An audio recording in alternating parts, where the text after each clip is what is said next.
An everyday situation. A man suddenly clutches his chest, gasps for breath and collapses. A race against time begins. The most important thing now is to check his heart and, if any auricular fibrillation is detected, to act immediately. That's why many public places are equipped with defibrillators.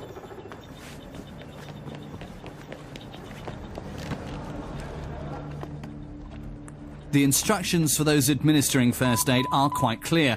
First of all, the unit automatically prints out an electrocardiogram, or ECG as it's known.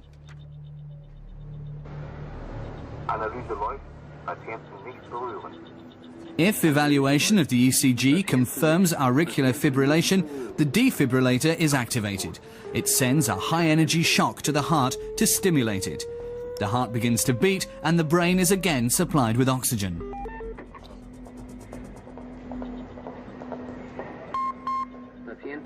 Speedy action can save lives because most cases of sudden death from cardiac arrest are the result of auricular fibrillation. One of the most important pieces of equipment for diagnosing cardiac malfunction is the electrocardiograph. It was developed by a Dutchman, Willem Einthoven.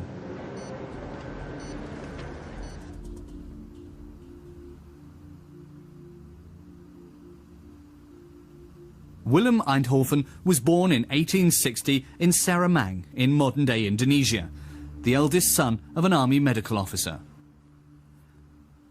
When Willem was only 10, his father died and his mother decided to take the family back to Holland. After obtaining his school leaving certificate, Willem entered the University of Utrecht as a medical student, intent on following in his father's footsteps. In 1885, he received his doctorate. That same year, Einthoven accepted a post as Professor of Physiology at the University of Leiden.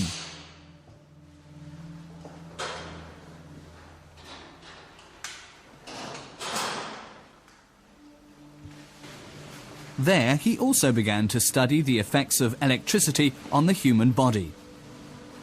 Attempts at using electricity for medical purposes had been made from earliest times. Even the ancient Greeks, it said, treated disorders with shocks from electric rays. The annual report of the Royal Human Society for 1774 describes how electric shocks were successfully used to resuscitate a child. In 1840, German physiologist Émile de Bois-Reymond used electrical measuring equipment to show that weak current flows in the nerves and muscles. He proved that the nerves receive and transmit stimuli by means of electrical impulses.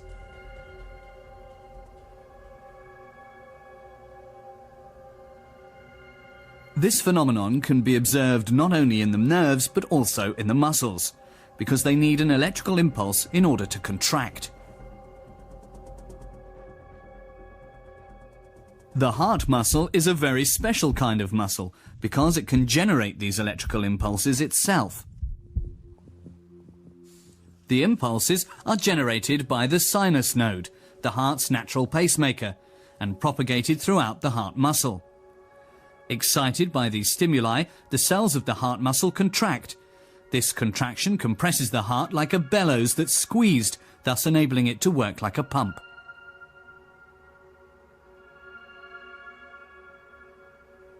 The heart contains 4 cavities, the right and left atrium and the right and left ventricle, which are sealed off by cardiac valves. These valves only allow blood to flow in a certain direction. They prevent it from flowing back.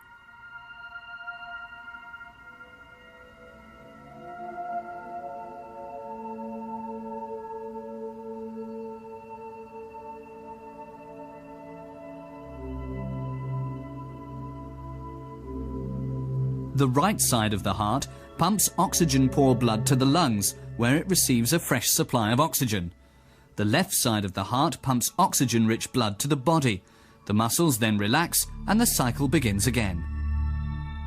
This cardiac activity also causes changes in voltage potential to occur on the surface of the body. These changes follow the rhythmic contractions of the heart muscle. In London in 1887, Physiologist Augustus Désiré Waller succeeded in measuring these changes of electrical potential in tests carried out on his bulldog. However, Waller was unaware of the medical significance of his work. In 1895, Willem Einthoven began to repeat Waller's experiments. He developed a standardized method of recording changes of electrical potential, which he called an electrocardiogram, or ECG for short. In the graph that was recorded, Einthoven identified certain prominent waves, which he named alphabetically P, Q, R, S and T. These letters, which are still used today, denote the individual phases of cardiac muscular contraction. Muscular stimulation in the form of electrical impulses originates in the sinus node located in the right atrium. The stimulus is transmitted to the atrium and makes it contract. On the ECG, this phase is visible as a P wave. The impulse then reaches the atrioventricular or AV node, where it is passed on from the atria to the ventricles. The main function of the AV node is to delay this transfer so that the atria and the ventricles contract one after another. This delay function of the AV node can be seen on the ECG on the segment between the P wave and the QRS complex. From the AV node, the stimulus then spreads to the two ventricles. On the ECG, this is the QRS complex. The ST segment reveals the onset of impulse attenuation in the ventricles. During the T wave, the electric charge in the ventricles is restored. One electrocardiac cycle has now been completed. After a certain pause, the next cycle begins.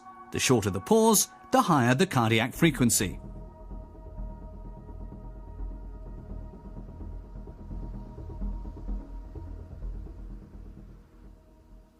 Einthoven recorded more than 5,000 electrocardiograms in a systematic study of electrocardiac reaction, not only in humans but also in animals.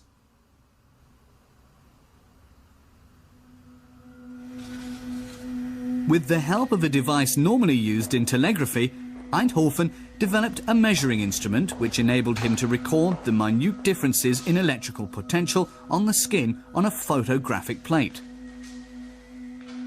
Through this improvement in his measuring and recording system, Einthoven was finally able to develop the instrument which formed the basis of modern cardiology and provided access to the electrical function of the heart.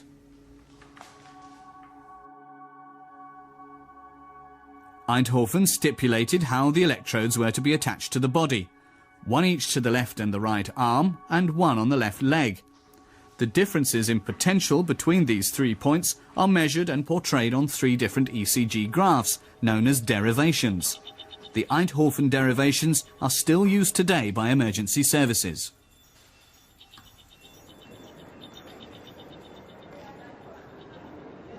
The first electrocardiographs were almost room-sized and, together with the auxiliary equipment, weighed several hundred kilograms. It took several technically experienced assistants to operate them. In order to monitor bedridden patients in Leiden Hospital from his laboratory, in 1903 Einthoven laid electrical cables up to 2 kilometers long to produce the first telecardiograms. The laboratory in Leiden was now visited by scientists from all over the world. In addition to developing the ECG, Einthoven turned to the sounds made by the heart. In 1907 he wrote an article on recording human heart sounds by means of a string galvanometer. He introduced a new method of cardiac diagnosis, phonocardiography, the graphic recording of heart sounds. This technique enables congenital heart defects to be detected. In 1924, Willem Einthoven received the Nobel Prize for Medicine for his efforts in discovering the mechanism of the electrocardiogram. The development of valve and amplifier technology enabled smaller electrocardiograms to be built. The early 1920s saw the emergence of the first mobile units, followed in 1930 by the first portable devices.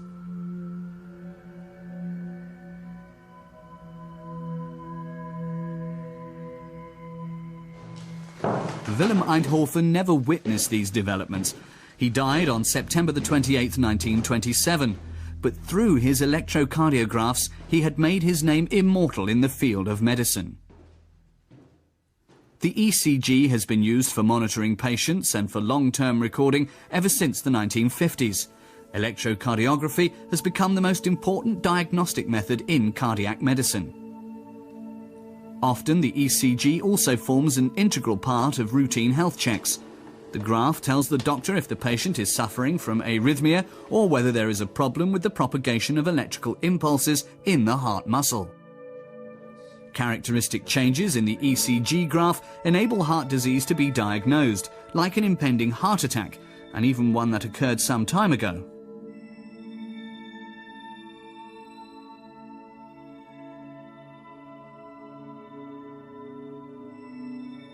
It is also possible to diagnose diseases of the coronary vessels, circulatory disturbances, and arrhythmia.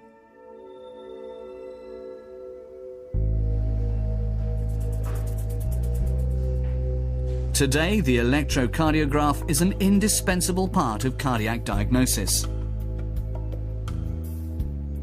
Mobile ECG units can be used everywhere.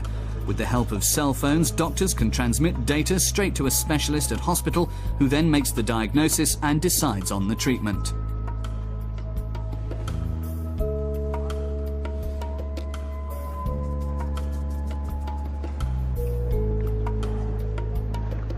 All public defibrillators also contain an electrocardiograph, which evaluates the heart's rhythm according to a standard derivation based on Einthoven. Implantable defibrillators also work on the same principle. The defibrillator, which is connected up to an electrocardiograph, is implanted in the patient's chest, just under the skin, and linked directly to the heart via a probe. If the probe detects any auricular fibrillation, the defibrillator automatically generates an electrical impulse which stops the fibrillation. After the operation to implant it, the device has to be tested to make sure it functions properly. Fibrillation is induced artificially. The defibrillator then generates an electrical impulse. Here the device works and the patient's heart begins to beat again. Operations of this kind are becoming more and more routine. After just 2 or 3 days, the patient is discharged. This method helps to avert the risk of sudden death from a heart attack in patients with life-threatening arrhythmia.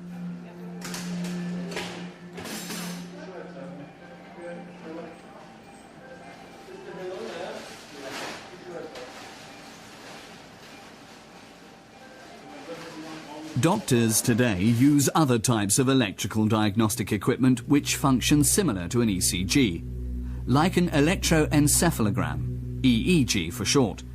With the help of some 20 electrodes placed on the scalp, differences in electrical potential can be measured, amplified and recorded as brainwaves.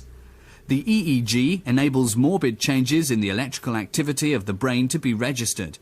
These include spasmic symptoms characteristic of epilepsy. But an EEG can also be used to diagnose strokes and brain tumours.